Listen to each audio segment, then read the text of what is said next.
Okay, nasa linya ho natin si Kabangsamoro nga Voice 29 Hata Bilon para sa kanyang nakalap na report, balitang pangedukasyon.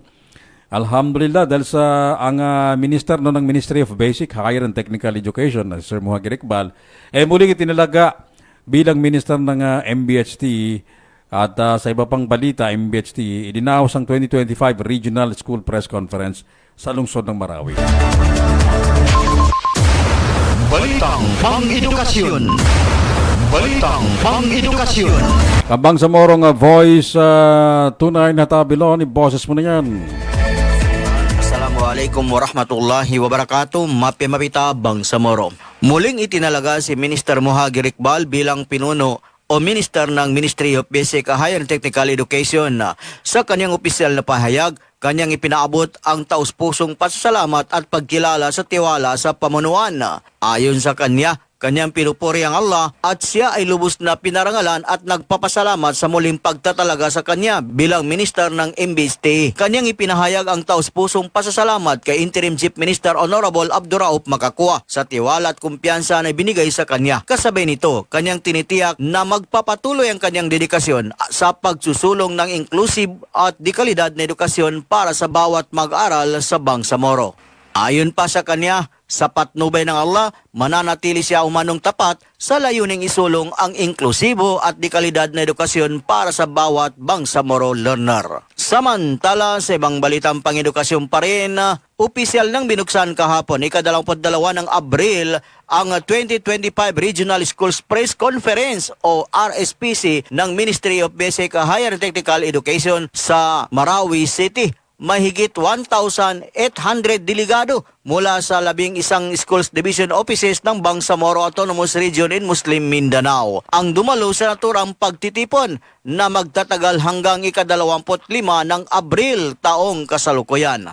Ayon kay Dr. Ana Zinaida Ontialonto, Schools Division Superintendent ng Marawi City, lubos ang kanyang pasasalamat sa pagkakataong maging host ng RSPC ngayong taon.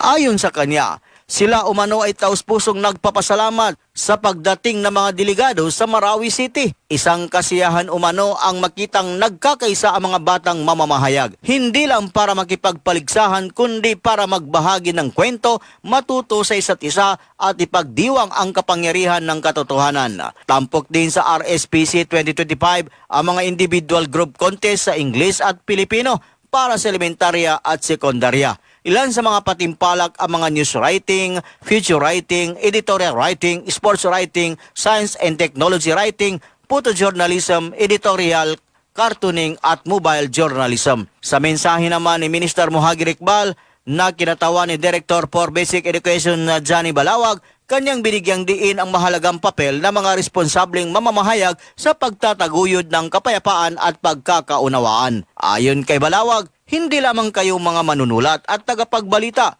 kayo rin ay mga tagapagtayo ng tulay, tagapagpasimula ng pagbabago at tagapagtaguyod ng kaunlaran.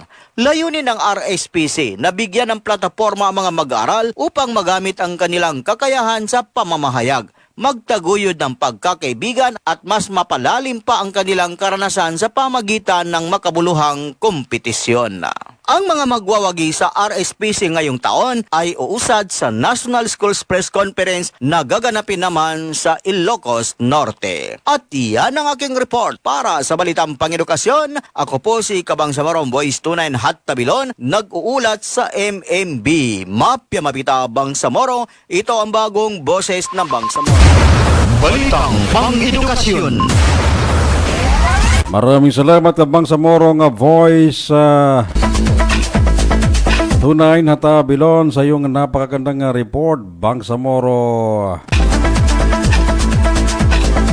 Minister Muhagir Iqbal ng MBHTE muling na appoint bilang minister ng Ministry of Basic Higher and Technical Education. Sa ilalim po ito ng pamumuno ng bagong talagang Chief Minister na si Honorable Abdurrauf Makakua. At eto, tuloy-tuloy ang 2025 Regional School Press Conference na kasalukuyang ginaganap sa lungsod ng Marawi. Alhamdulillah.